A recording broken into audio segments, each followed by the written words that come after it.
கிறிஸ்துவுக்குள் பிரியமானவர்களே, கர்த்தராகிய இயேசு கிறிஸ்துவின் நாமத்தினால் உங்கள் அனைவருக்கும் என் அன்பின் வாழ்த்துதலை தெரியப்படுத்துகிறேன். கர்த்தர் இன்று உங்களுக்காக கொடுக்கும் அதிசயமான வசனம் 20வது சங்கீதம் 8வது வசனம். அவர்கள் முறிந்து விழுந்தார்கள், நாங்களோ எழுந்து நிமிர்ந்து நிற்கிறோம். ஹல்லேலூயா. பிரியமானவர்களே, இந்த 20வது அதிகாரத்தில் அநேக காரியங்களை குறித்து நம்ம பார்க்கிறோம். முதலாவது, கர்த்தர் நம்முடைய ஜெபத்தை கேட்பார். நம்முடைய ஆபத்து நாட்களில் அவரை நோக்கி நாம் கூப்பிடும் பொழுது நம்முடைய ஜெபத்தை அவர் பரலோகத்திலிருந்து, அதாவது பரிசுத்த வானத்திலிருந்து நம்முடைய ஜெபத்தை கேட்பார் என்று தாவீது சொல்லுகிறார். இரண்டாவது, பரிசுத்த ஸ்தலத்திலிருந்து நமக்கு ஒத்தாசை அனுப்பி சியோனிலிருந்து நம்மை ஆதரிப்பார் என்பதை 2வது வசனத்தின் மூலம் அறிந்து கொள்ளலாம். 6வது வசனத்தின்படி அவருடைய வலது கரம் ரட்சிப்பின் வல்லமைகளை நமக்கு காண்பித்து நம்முடைய ஜெபத்தை அவர் கேட்கிறார். கடைசி வசனத்தை பார்த்தீங்கன்னா, நாம் கூப்பிடுகிற நாளிலே ராஜா எங்களுக்கு செவி கொடுப்பாராக என்று தாவீது சொல்லுகிறார். பிரியமானவர்களே, 8வது வசனத்தின்படி அவர்கள் முறிந்து விழுந்தார்கள். அதாவது இன்றைக்கு அநேக பரிசுத்தவான்கள், விசுவாசிகள் சில சூழ்நிலைகள் நிமித்தமாக விழுந்து போகிறார்கள். ஆனால் கர்த்தரோ நம்மை நிமிர்ந்து நிற்க பண்ணுகிற தேவன். ஹல்லேலூயா. பிரியமானவர்களே, நாம் கர்த்தருடைய பிள்ளைகளாக இருக்கும் பொழுது நாம் விழுந்து போகாதபடிக்கு கர்த்தர் நம்மை பாதுகாப்பார். ஹல்லேலூயா. 94வது சங்கீதம் 18வது வசனத்தின்படி, என் கால் சறுக்குகிறது என்று நான் சொல்லும் போது கர்த்தாவே உமது கிருபை என்னை தாங்குகிறது. ஹல்லேலூயா. பிரியமானவர்களே, இந்த வசனத்தின்படி நம்முடைய கால் சறுக்கும் பொழுதே நாம் கர்த்தரை நோக்கி கூப்பிடும் பொழுது அவர் நமக்கு கிருபையினால் நம்மை தாங்குகிறார், நம்மை பாதுகாக்கிறார். ஹல்லேலூயா. வேதத்தில் 3 காரியங்கள் மூலமாக கர்த்தர் நம்முடைய வாழ்க்கையில் நம்மை நிமிர்ந்து நிற்க பண்ணுகிறார் என்பதை நாம் அறிந்து கொள்ள போகிறோம்.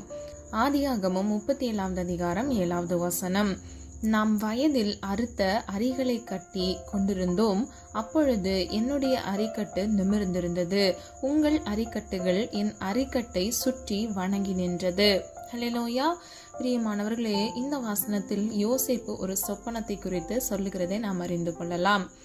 யோசேப்பினுடைய வாழ்க்கையில் அவருடைய சொந்த சகோதரர்களால் அவர் புறக்கணிக்கப்பட்டார்.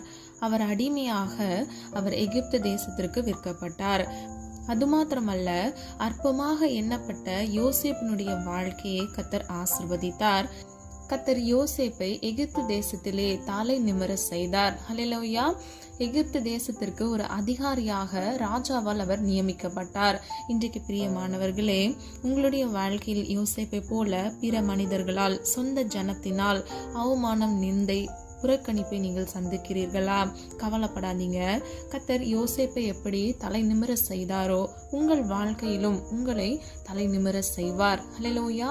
உங்கள் வாழ்க்கையில் உள்ள எல்லா வேதனைகள், கஷ்டங்களை கர்த்தர் மாற்றி உங்களை அவர் ஆசீர்வதிப்பார். தலை நிமிர்ந்து நிற்க பண்ணுகிற கர்த்தர் உங்களோடு கூட இருந்து உங்களை நிமிர செய்வார். உங்கள் தலையை கர்த்தர் நிமிர பண்ணுவார். இரண்டாவதாக, என்னாகமம் 23வது அதிகாரம் 24வது வசனம். அந்த ஜனம் துஷ்ட சிங்கம் போல எழும்பும், பால சிங்கம் போல் நிமிர்ந்து நிற்கும், அதுதான் பிடித்த இரையை பட்சித்து வெட்டுண்டவர்களின் இரத்தத்தை குடிக்கும் மட்டும் படுத்துக் கொள்வதில்லை என்றான். ஹல்லேலூயா. பிரியமானவர்களே, இஸ்ரவேல் ஜனங்களை குறித்து பிலேயாம் தீர்க்கதரிசி பாலாக் ராஜாவை நோக்கி இதை சொல்லுகிறதை நாம் அறிந்து கொள்ளலாம். பிரியமானவர்களே, அவர்கள் பால சிங்கம் போல நிமிர்ந்து நிற்கும்படி இஸ்ரவேல் ஜனங்களை கர்த்தர் செய்தார். ஹல்லேலூயா. எகிப்து தேசத்தில் இஸ்ரவேல் ஜனங்கள் பல வருடங்களாக அடிமைகளாக இருந்தார்கள். ஆனால் கர்த்தரோ அவர்கள் வாழ்க்கையில் அவருடைய தலையை நிமிர செய்தார். அந்த சிறையிருப்பு என்கிற அந்த அடிமைத்தன கட்டிலிருந்து அவர்களுக்கு ஒரு விடுதலையை கட்டளையிட்டார். இன்றைக்கு பிரியமானவர்களே, நீங்க எந்த இடத்துல தலை குனியப்பட்டீர்களோ அந்த இடத்தில் கர்த்தர் உங்களை, இஸ்ரவேல் ஜனங்களை தலை நிமிர செய்தது போல உங்களையும் கர்த்தர் தலை நிமிர செய்வார். இரண்டாவதாக, நிமிர்ந்து நடக்க பண்ணுகிற கர்த்தர். ஆதார வசனம் லேவியராகவும் 26வது அதிகாரம் 13வது வசனம். நீங்கள் எகிப்தியருக்கு அடிமைகளா இராதபடிக்கு நான் அவர்கள் தேசத்திலிருந்து உங்களை புறப்பட பண்ணி உங்கள் நுகத்தடிகளை முறித்து உங்களை நிமிர்ந்து நடக்க பண்ணின உங்கள் தேவனாகிய கர்த்தர். ஹல்லேலூயா. பிரியமானவர்களே, நம்ம முன்பு பார்த்தது போல எகிப்து தேசத்தில் அடிமைகளா இராதபடிக்கு கர்த்தர் அவர்களை அந்த தேசத்திலிருந்து புறப்பட பண்ணினார். உங்கள் நுகத்தடிகளை, நுகம் என்றால் பிணைப்பு அல்லது சுமை, அவர்கள் சுமை நிறைந்த வாழ்க்கையில் இருந்த பொழுது அந்த நுகத்தடிகளை கர்த்தர் முறியடித்து அவர்கள் தலையை நிமிர பண்ணி நிமிர்ந்து நடக்க பண்ணினார். ஹல்லேலூயா. இன்னைக்கு யாரெல்லாம் வீட்டுல தனிமையாக இருக்கிறீங்க, உங்களால வெளியே போக முடியலையா, நீங்க கட்டுண்டு சில காரியங்கள் நிமித்தமாக வேதனையோடு காணப்படுறீங்களா? பிரியமானவர்களே, நீங்க எந்த இடத்துல வெட்கப்பட்டு தலை குனிந்து நின்றீர்களோ அந்த இடத்தில் கர்த்தர் உங்களை தலை நிமிர செய்வார். ஹல்லேலூயா. நீங்கள் ஜீவனுள்ள சாட்சிகளாக இருப்பீர்கள். ஹல்லேலூயா. யாரெல்லாம் விசுவாசிக்கிறீங்க? விசுவாசிக்கிறவங்க ஆமென் சொல்லி பெற்றுக்கொள்ளுங்க.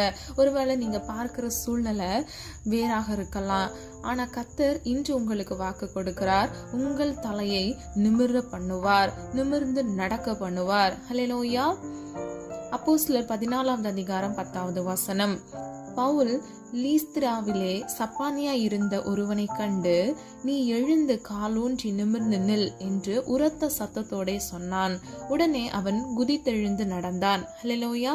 பிரியமானவர்களே, இன்னைக்கு யாரெல்லாம் இந்த காணொலியை கேட்டுக்கொண்டிருக்கிறவங்க ஒரு வியாதி நிமித்தமாக சோர்ந்து போய் நீங்க இருக்கிறீங்களோ, கர்த்தர் இன்று உங்களுக்கு இந்த வசனத்தின் மூலம் உங்களோடு பேசி கொண்டிருக்கிறார். கர்த்தர் உங்களுடைய வாழ்க்கையில் கூட நீங்கள் காலூன்றி நிமிர்ந்து நின்று உங்களை ஆரோக்கியமாக நடக்க செய்வார். ஹல்லேலூயா. உங்கள் வியாதிகளை கர்த்தர் சொஸ்தமாக்குவார், குணமாக்குவார். உங்கள் கட்டுகளை கர்த்தர் விடுதலையாக்குவார். எபிரேயர் 12வது அதிகாரம் 12வது வசனம் 13வது வசனம். நெகிழ்ந்த கைகளையும் தளர்ந்த முழங்கால்களையும் நீங்கள் திரும்ப நிமிர்த்தி முடமாயிருக்கிறது பிசகி போகாமல் சொஸ்தமாக்கும்படிக்கு உங்கள் பாதங்களுக்கு வழிகளை செவ்வாய்ப்படுத்துங்கள். ஹல்லேலூயா. பிரியமானவர்களே, இதுல நம்ம 3 காரியங்களை நம்ம பார்க்கிறோம். நெகிழ்ந்த கைகளையும் தளர்ந்த முழங்கால்களையும் கர்த்தர் நிமிர்ந்து நிறுத்துகிறார். ஹல்லேலூயா. பிரியமானவர்களே, உங்க வாழ்க்கையில நீங்க பட்ட அவமானங்களுக்கு கர்த்தர் ஒரு முடிவை கட்டளையிடுகிறார். உங்களை மீண்டும் திரும்ப நிமிர்ந்து நிற்க பண்ணுகிறார். கடைசி பகுதியை பார்த்தீங்கன்னா, உங்கள் பாதங்களுக்கு வழிகளை செவ்வாய்ப்படுத்துங்கள். நீங்க என்ன பண்ணணும்? கர்த்தருக்கு உங்க வாழ்க்கையில அதிக முக்கியத்துவத்தை நீங்கள் கொடுக்க வேண்டும். நீங்கள் கர்த்தருடைய சமூகத்தில் காத்திருந்து ஜெபிக்க வேண்டும். நீங்க எந்தெந்த இடத்துல நீங்க வலிவி விழுந்தீர்களோ அந்த இடத்துல கர்த்தர் உங்களை திரும்ப நிமிர்த்த போகிறார். ஆகவே உங்கள் வழிகளை நீங்கள் செவ்வாய்ப்படுத்த வேண்டும். ஒருவேளை ஒரு தவறான ஃப்ரெண்ட்ஷிப்ல நீங்க சிக்கி நீங்க கஷ்டப்பட்டிருக்கலாம். சில குடும்ப நபர்களால நீங்க கைவிடப்பட்டிருக்கலாம். இல்லைன்னா உங்க குடும்பங்கள் உடைக்கப்பட்டது நிமித்தமாக நீங்க சோர்ந்து போய் விழுந்து போயிருக்கலாம். ஆனால் உங்கள் வழிகளை நீங்கள் முதலாவது செவ்வாய்ப்படுத்த வேண்டும். செவ்வாய்ப்படுத்த வேண்டும் என்றால் சீர்படுத்த வேண்டும். கர்த்தருக்கு உங்களுடைய வாழ்க்கையில் அதிக முக்கியத்துவத்தை நீங்கள் கொடுக்க வேண்டும். அப்பொழுது மீண்டும் கர்த்தர் உங்களுடைய வாழ்க்கையில் திரும்பி நிமிர்த்தி உங்கள் தலைகளை உயர பண்ணுவார். ஹல்லேலூயா. மீண்டும் உங்கள் வாழ்க்கையில் சந்தோஷத்தையும் சமாதானத்தையும் கர்த்தர் கட்டளையிடுவார். 3வதாக நிமிர்ந்து பார்க்க பண்ணுகிற கர்த்தர். ஆதார வசனம் லூக்கா 13வது அதிகாரம் 11வது வசனம். இந்த வசனத்தில் 18 வருஷமாய் பலவீனப்படுத்தும் ஆவியை கொண்ட ஒரு ஸ்திரீ எவ்வளவும் நிமிரக்கூடாத கூனியாயிருந்தாள். இயேசு அவள் மேல் தமது கைகளை வைத்தார். உடனே அவள் நிமிர்ந்து தேவனை மகிமைப்படுத்தினாள். ஹல்லேலூயா. பிரியமானவர்களே, இன்னைக்கு அநேக குடும்பத்துல வியாதி நிமித்தமாக, போராட்டங்கள் நிமித்தமாக, இல்லை என்றால் சத்ருவின் பிடியில் சிக்கி இருக்கிறவர்கள் வீட்டிலிருந்து வெளிவராதபடிக்கு வீட்டிலேயே அடைந்து கிடக்கிறார்கள். இந்த காணொலியை கேட்டுக்கொண்டிருக்கிற நீங்க யாராவது இந்த சூழ்நிலைகள் வழியா நீங்க கடந்து வந்தீங்கன்னா, இந்த வசனத்தில் சொல்லப்பட்டது போல உங்கள் வாழ்க்கையிலும் கர்த்தர் பலவீனப்படுத்துகிற எல்லா ஆவிகள், கட்டுகள், சத்ருவின் தந்திரங்களின் பிடியில் இருந்து கர்த்தர் உங்களை விடுதலை செய்வார். இயேசு அவள் மேல் கைகளை வைத்தார். அவள் உடனே நிமிர்ந்து தேவனை மகிமைப்படுத்தினாள். இன்று பிரியமானவர்களே, கர்த்தர் நீங்க எந்த இடத்துல இருந்தாலும் கர்த்தருடைய பிரசன்னம் உங்களை தொடும் பொழுது நீங்கள் நிமிர்ந்து மீண்டும் இந்த வியாதியிலிருந்து கர்த்தர் உங்களுக்கு ஒரு விடுதலையை கட்டளையிடுவார். நீங்கள் அது நிமித்தமாக தேவனை மகிமைப்படுத்துவீர்கள். ஜீவனுள்ள சாட்சிகளாக இருப்பீர்கள். கடைசியாக லூக்கா 21வது அதிகாரம் 28வது வசனம். பிரியமானவர்களே, இந்த அதிகாரத்தில் 5 முதல் 28வது வசனத்தை நீங்க தியானித்து பார்த்தீங்கன்னா, கடைசி கால சம்பவங்களை குறித்து, அதாவது 2வது வருகை குறித்து கர்த்தர் சொல்லுகிறதை நம்ம அறிந்து கொள்ளலாம். இதில் 26, 27, 28வது வசனத்தின்படி, வானத்தின் சத்துவங்கள் அசைக்கப்படும். ஆதலால் பூமியின் மேல் வரும் ஆபத்துகளுக்கு பயந்து எதிர்பார்த்திருக்கிறதினால் மனுஷருடைய இருதயம் சோர்ந்து போகும். 27வது வசனம், அப்பொழுது மனுஷகுமாரன் மிகுந்த வல்லமையோடும் மகிமையோடும் மேகத்தின் மேல் வருகிறதை காண்பார்கள். 28வது வசனம், கடைசி காலத்தில் இவைகள் சம்பவிக்க தொடங்கும் போது உங்கள் மீட்பு சமீபமாயிருப்பதால் நீங்கள் நிமிர்ந்து பார்த்து உங்கள் தலைகளை உயர்த்துங்கள் என்றார். ஹல்லேலூயா. பிரியமானவர்களே, நாம் வாழ்கிற காலம் கடைசி காலம். அது மாத்திரமல்ல, கிருபையின் காலம். இந்த காலங்களில் மனுஷகுமாரன் பூமிக்கு மீண்டும் 2வது வருகையில் வரும் பொழுது நம்முடைய வாழ்க்கையில் மீட்பு உண்டாகும். ஹல்லேலூயா. மீட்பு சமீபமாயிருக்கிறது என்பதை இந்த வசனத்தின் மூலம் அறிந்து கொள்ளலாம். அப்பொழுது நாம் எல்லாரும் தலை நிமிர்ந்து அவரை பார்த்து நம்முடைய தலைகளை கர்த்தர் உயர்த்துவார். ஹல்லேலூயா. அந்த முடிவில்லாத ராஜ்யத்தில் நமக்கான ஒரு இடத்தை கர்த்தர் நம்முடைய வாழ்க்கையில் கட்டளையிடுவார். யாரெல்லாம் விசுவாசிக்கிறீங்க? விசுவாசிக்கிறவங்க ஆமீன் சொல்லி பெற்றுக்கொள்ளுங்க. பிரியமானவர்களே, சொல்லப்பட்ட காரியங்களை ஆராய்ந்து பாருங்க. எத்தனையோ மனிதர்கள் விழுந்து போனாலும் கர்த்தர் நம்மை இன்றும் நிமிர்ந்து நிற்க பண்ணியிருக்கிறார். விசுவாசத்தில் வேரூன்றி நிற்க பண்ணியிருக்கிறார். 2வது, நிமிர்ந்து நம்மை நடக்க பண்ணுகிறார். 3வது, நிமிர்ந்து நம்மை பார்க்க பண்ணுகிறார். ஹல்லேலூயா. நீங்க யாரா வேணா இருக்கலாம், எந்த சூழ்நிலைகள் வழியாக நீங்க கடந்து வந்து கொண்டிருக்கலாம். ஆனால் கர்த்தர் இன்று உங்களுக்கு திட்டமாக சொல்லுகிற காரியம் இதுதான். கர்த்தர் உங்களை நிமிர பண்ணுவார். ஹல்லேலூயா. நீங்கள் ஒவ்வொருவரும் ஜீவனுள்ள சாட்சிகளாக இருப்பீர்கள். நீ விசுவாசித்தால் தேவனுடைய மகிமை காண்பாய் என்று வேதம் சொல்லுகிறது. விசுவாசிக்கிறவனுக்கு எல்லாம் ஆகும் என்று வேதம் சொல்லுகிறது. பிரியமானவர்களே, மனிதரால் இது கூடாததுதான், ஆனால் கர்த்தரால் எல்லாம் கூடும். ஹல்லேலூயா. 18 வருஷமாய் கூனியாய் இருந்த ஸ்திரியை கர்த்தர் நிமிர பண்ண முடியும் என்றால் கர்த்தர் இன்றைக்கு உங்கள் வாழ்க்கையிலும் அற்புதத்தை செய்ய வல்லமையுள்ள தேவனாகவே இருக்கிறார். இன்றைக்கு கர்த்தர் உங்களுடைய வாழ்க்கையில் ஒரு அற்புதத்தை காண கிருபை செய்வார். ஹல்லேலூயா. நம்ம எல்லாரும் ஒரு மனதா விசுவாசத்தோடு இணைந்து ஜெபிப்போமா? அன்பின் பிதாவே, அப்பா, எங்களை எமது கரத்தில் ஒப்புக் கொடுக்கிறோம். அறிந்தும் அறியாமல் செய்த தவறுகளை மன்னிங்கப்பா. எங்களிடத்தில் அநேக குற்றங்கள் குறைகள் இருக்கிறது ஆண்டவரே, தயவாய் மன்னிங்க. நீர் விரும்புகிற பரிசுத்தம் எங்களுக்கு வேண்டுமப்பா. இன்றைக்கு உடைய பிள்ளைகளுக்கு நீர் கொடுத்த இந்த நல்ல வசனத்திற்காக, வாக்குத்தத்தத்திற்காக நன்றி செலுத்துகிறோம் ஆண்டவரே. உடைய வார்த்தையை அனுப்பி நீர் குணப்படுத்துகிற தேவன் தகப்பனே. விழுந்து போய் சோர்ந்து போய் இருக்கிற உடைய பிள்ளைகளுக்கு சத்துவத்தை கட்டளையிட்டு மீண்டும் நிமிர்ந்து நிற்க பண்ணுங்கப்பா. பிள்ளைகள் வாழ்க்கையில் இருக்கக்கூடிய எல்லா வேதனைகள், பிரச்சனைகள், போராட்டங்களில் இருந்து இயேசுவின் நாமத்தினால் ஒரு விடுதலையை கட்டளையிடுங்க தகப்பனே. அப்பா, எந்தெந்த பகுதிகளில் நம்முடைய பிள்ளைகளுடைய வாழ்க்கையில விடுதலை அவசியமாக இருக்கிறதோ அந்த பகுதிகளில் இயேசுவின் நாமத்தினால் ஒரு விடுதலையை கட்டளையிடுங்க தகப்பனே. குமாரன் விடுதலை ஆக்கினால் மெய்யாகவே விடுதலை ஆவீர்கள் என்று வேதம் சொல்லுகிறது தகப்பனே. நாங்கள் ஒரு மனதாய் உமையே விசுவாசிக்கிறோம் அப்பா. தாசி வரும் பர்வதத்துக்கு நேராக எங்கள் கண்களை ஏறெடுத்து ஜெபிக்கிறோம் ஆண்டவரே. யாக்கோபின் தேவன் எங்களுக்கு உயர்ந்த அடைக்கலமாக இருக்கிறீர் ஆண்டவரே. அப்பா, நீர் எங்கள் ஜெபத்தை கேட்டு எங்களுக்கான விடுதலையை இயேசுவின் நாமத்தினால் கட்டளையிடுங்கப்பா. யார் யாருடைய வாழ்க்கையில அற்புத விடுதலைக்காக காத்திருக்கிறார்களோ அவங்க வாழ்க்கையில அற்புதத்தை இயேசுவின் நாமத்தினால் கட்டளையிடுங்கப்பா. இயேசு என்ற நாமத்தில் ஒரு வல்லமை இருக்கிறது தகப்பனே. இயேசு என்ற நாமத்தில் மீட்பு இருக்கிறது, ஒரு விடுதலை இருக்கிறது ஆண்டவரே. எங்கள் வாழ்க்கையில் ஒரு அற்புதத்தையும் விடுதலையும் மீட்பையும் நாங்கள் சுதந்திரித்துக் கொள்ள எங்களை தகுதிப்படுத்துங்க தகப்பனே. அப்பா, எங்கள் நுகத்தடிகளை மாற்றுங்கப்பா, சுமைகளை மாற்றுங்க ஆண்டவரே, கடன் பிரச்சனைகளை மாற்றுங்கப்பா, வியாதிகளை கத்தர் மாற்றுங்க தகப்பனே. நீர் அப்படியே செய்கிறதற்காக நன்றி. இன்னும் அநேக தேவைகளோடு காணப்படுகிற ஒவ்வொரு பிள்ளைகளுடைய தேவைகளை கத்தர் சந்திங்க. நாளை தினத்தின் தேவைகளை குறித்து கலங்காதே என்று வேதம் சொல்லுகிறதப்பா. நாளை தினத்தின் தேவைகளை கத்தர் சந்திங்க தகப்பனே. வேலை இல்லாமல் வேலைக்காக காத்திருக்கிற உடைய பிள்ளைகளை கண்ணோக்கி பாருங்கப்பா. ஏற்ற வேலையில் வேலையை கட்டளையிட்டு பிள்ளைகளுக்கு நல்ல இன்சென்டிவும் உயர்வையும் இயேசுவின் நாமத்தினால் கட்டளையிடுங்க தகப்பனே. கையின் பிரயாசத்தை ஆசீர்வதிங்க தகப்பனே. பிள்ளைகள் கையிட்டு செய்கிற ஒவ்வொரு காரியங்களிலும் ஆசீர்வாதத்தை கட்டளையிடுங்க.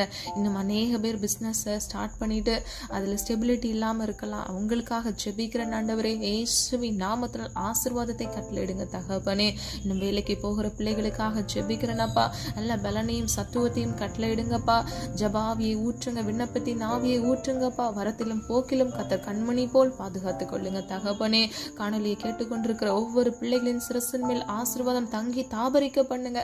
அந்த ஆசீர்வாதத்தை சுதந்திரித்துக் கொள்ள பிள்ளைகளுக்கு கிருபை கொடுங்க தகப்பனே. இன்னும் அநேக பேர் குழந்தை பாக்கியம் இல்லாமல் குழந்தை செல்வத்திற்காக காத்திருக்கிறாங்கப்பா. பெற்றோர் கண்ணீரோடு இருக்கிறாங்க தகப்பனே. அவர்கள் பிள்ளைகளுக்காக கத்தர் அந்த ஜெபத்தை கேட்டு இயேசுவின் நாமத்தினால் ஒரு அற்புதத்தை காண கிருபை செய்யுங்க தகப்பனே.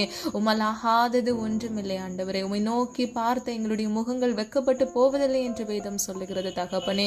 கேளுங்கள் கொடுக்கப்படும், தட்டுங்கள் திறக்கப்படும் என்று சொன்னீங்கப்பா.